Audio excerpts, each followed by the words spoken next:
Hello, beloved of the Lord. This is Bev Potter. It is November 13th, 2018. I wanted to come to you today to share my November 11th report, which included a couple of things, but the main thing I want to highlight is a dream that I had.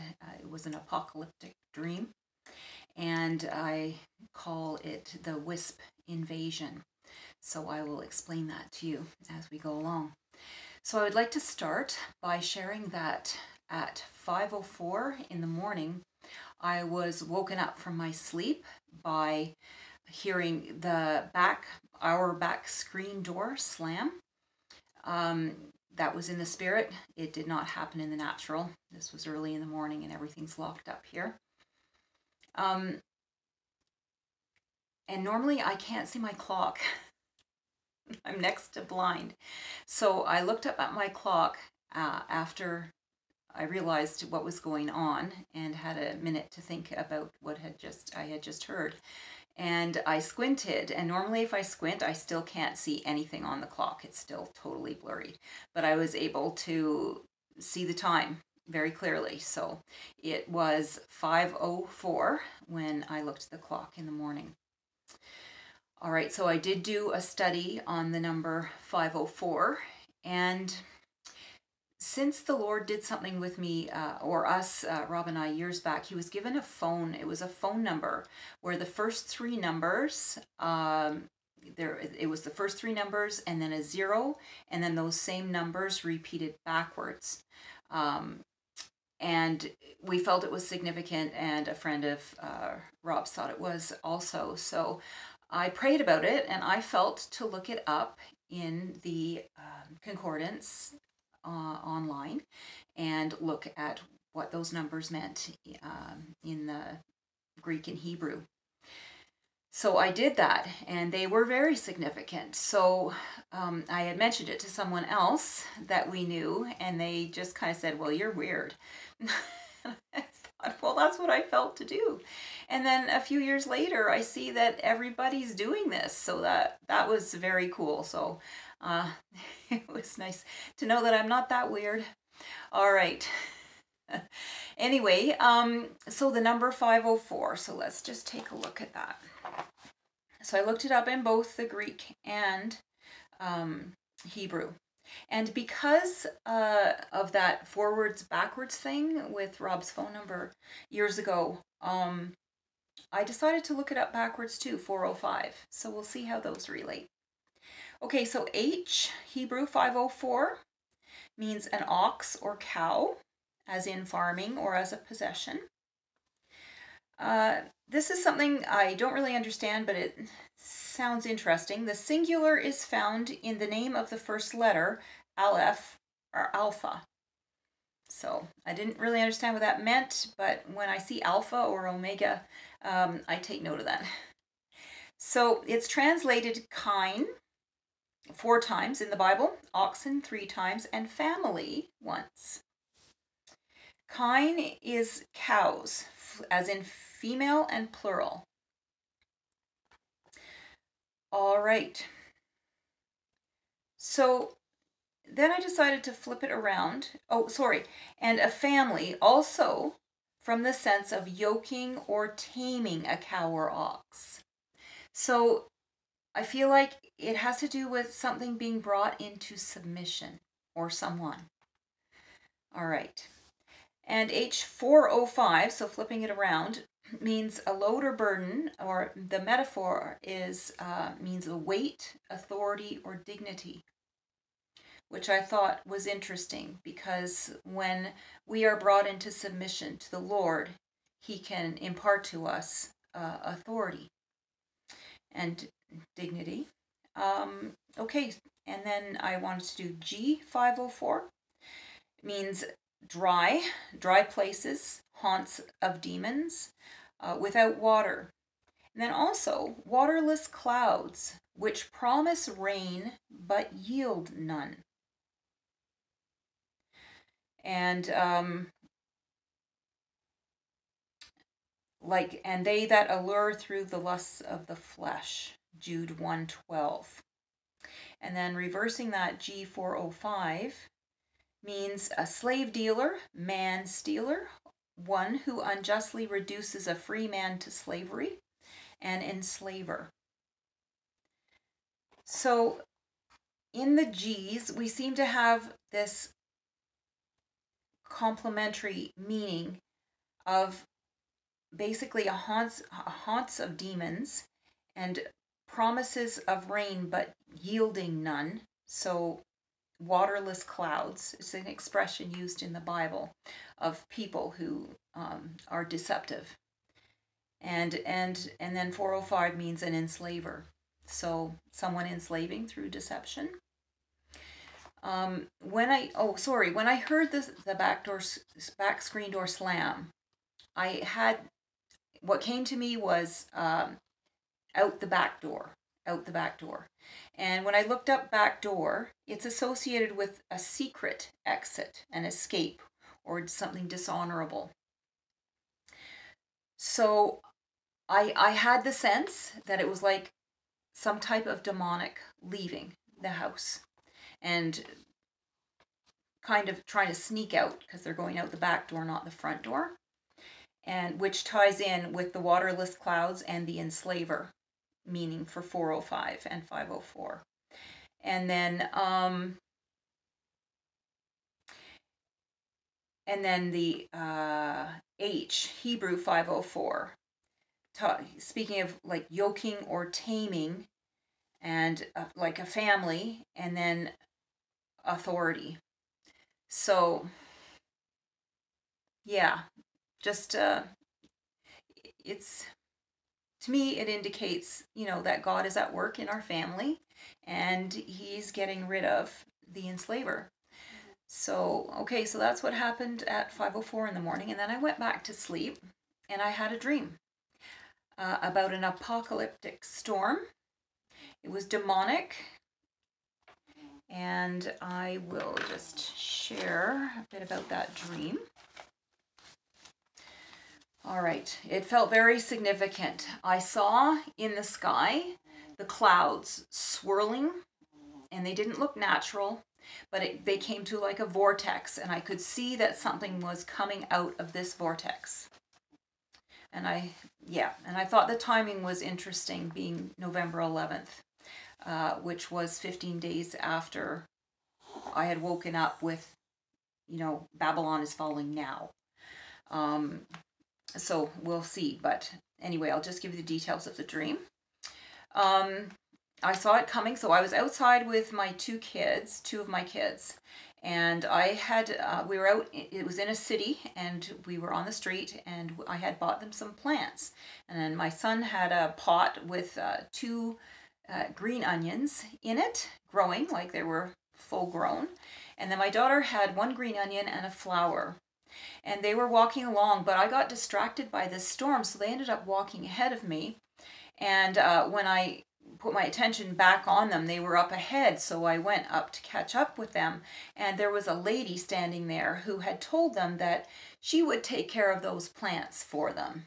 And when I got there, I just took those plants right back, and I said, "Excuse me, these belong to the children," and I gave them back to the children. So I'm not sure who that lady was, but okay, so we'll carry on. Then because I saw that this storm was coming, I told the kids that we needed to get inside. So we went inside into a house or a condo. It was very modern looking, and it had skylights, very angular architecture and stuff, modern, yeah.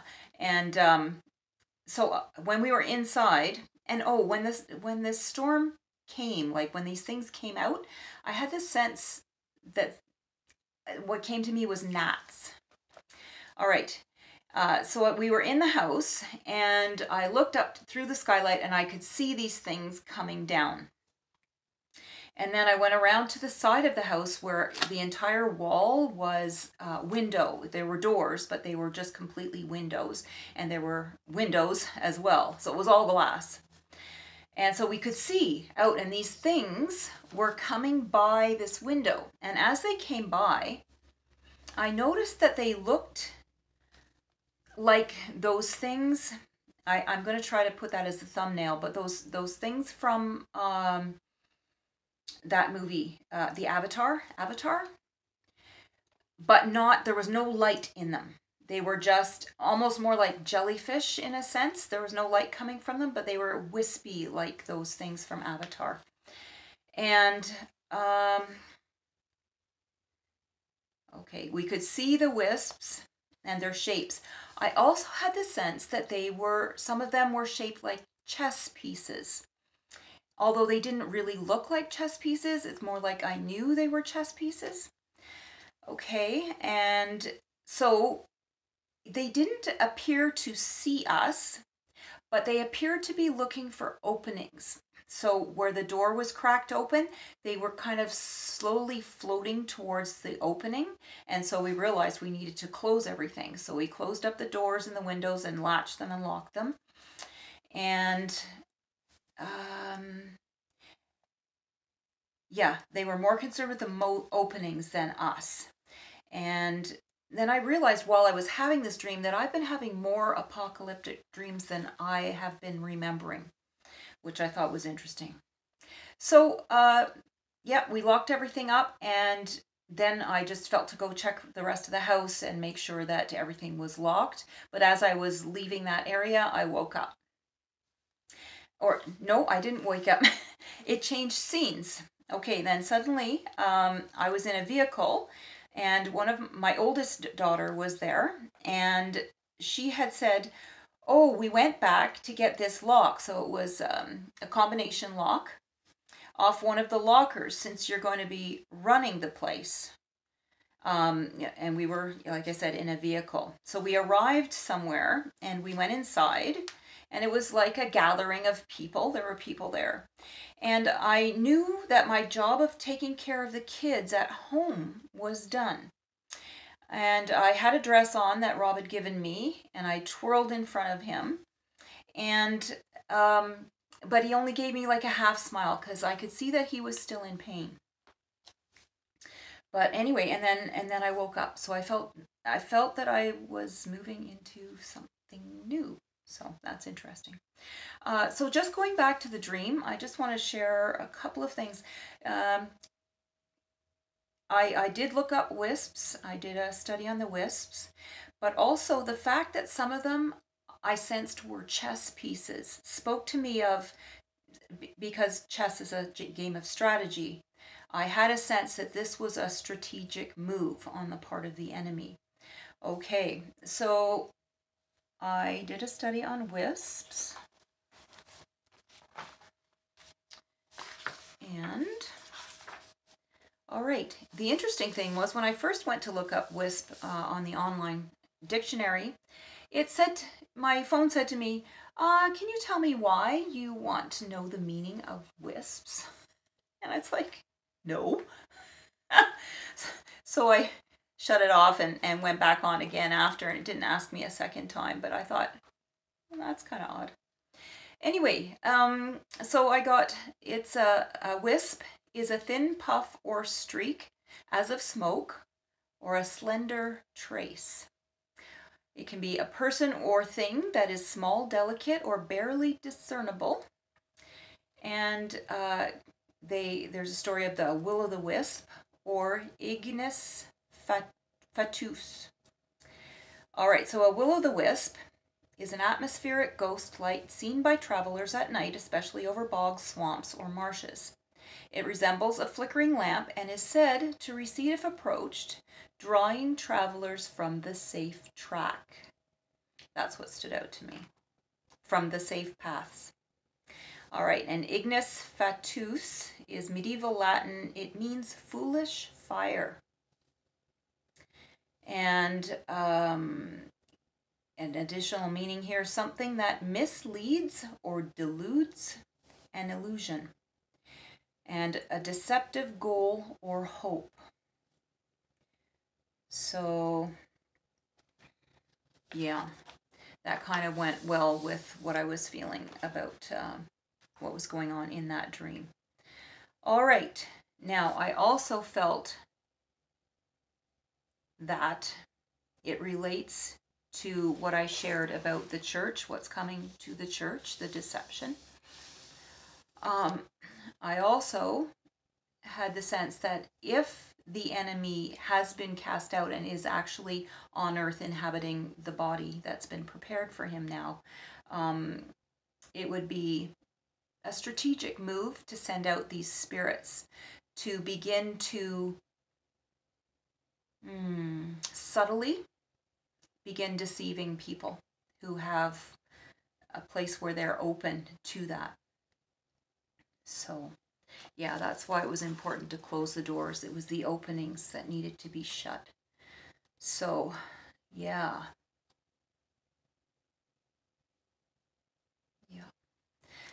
Lord, let your people,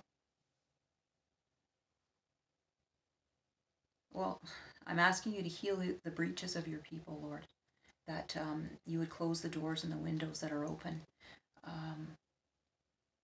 that they would not be susceptible to these deceptions. Thank you, Lord. Okay, so then continuing on with my day on November 11th, I had an alarm set for 10:10 a.m. because there was something I needed to do. And I wasn't going to mention this, but I love that number 10:10 because of John 10:10, and I just feel that I'm going to share John 10:10. I have come that they may have life and life more abundantly. Okay, it's really good to remember that this is what the Lord has for us, life more abundantly. Okay, that's what he wants for us. That's what he's bringing to us. Hallelujah. All right, and at 10:22, Rob heard something, and I've been struggling with whether I should share it or not because he is still really struggling. And yeah.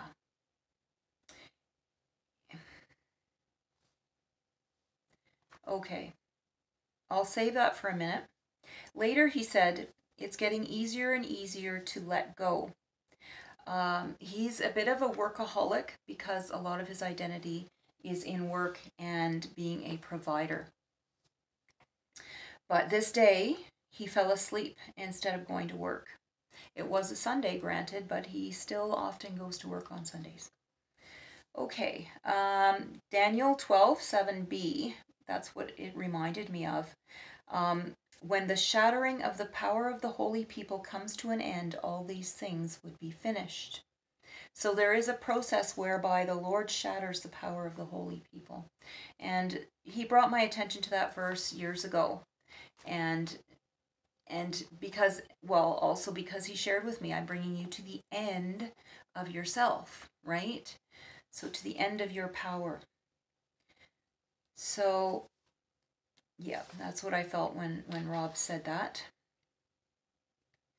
And I'm going to save the other thing that he got from, or he wasn't sure that it was from the Lord or from him, or he thought it himself. So I'm just going to save that for now. In the evening on November 11th, we've had to spend some extra money to send our son to a couple of competitions for fencing, one in the States and one in Eastern Canada. And so we've had to go into debt to do that.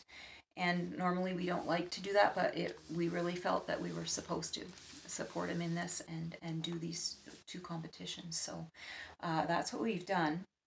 But in the evening, I felt that I thought Rob said that we're not to worry about finances and just to trust in the Lord, because the Lord has given us promises concerning that. But the odd thing is that he remembers it differently now. And it's almost like on that day there was a certain grace. A certain grace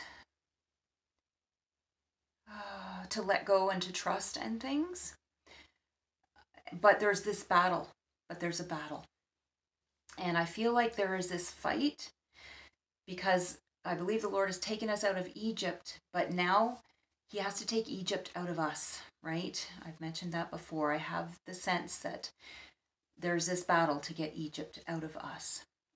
And this morning when I was listening to another lovely lady on YouTube, there was something that the Lord highlighted to me, and it was in Isaiah 10:20, and I feel that it relates, so I'll just read that. It's called The Remnant of Israel. In that day, the remnant of Israel, the survivors of the house of Jacob, will no longer rely on him who struck them down, but will truly rely on the Lord, the Holy One of Israel. And there's more, but that's the main part that I wanted to share.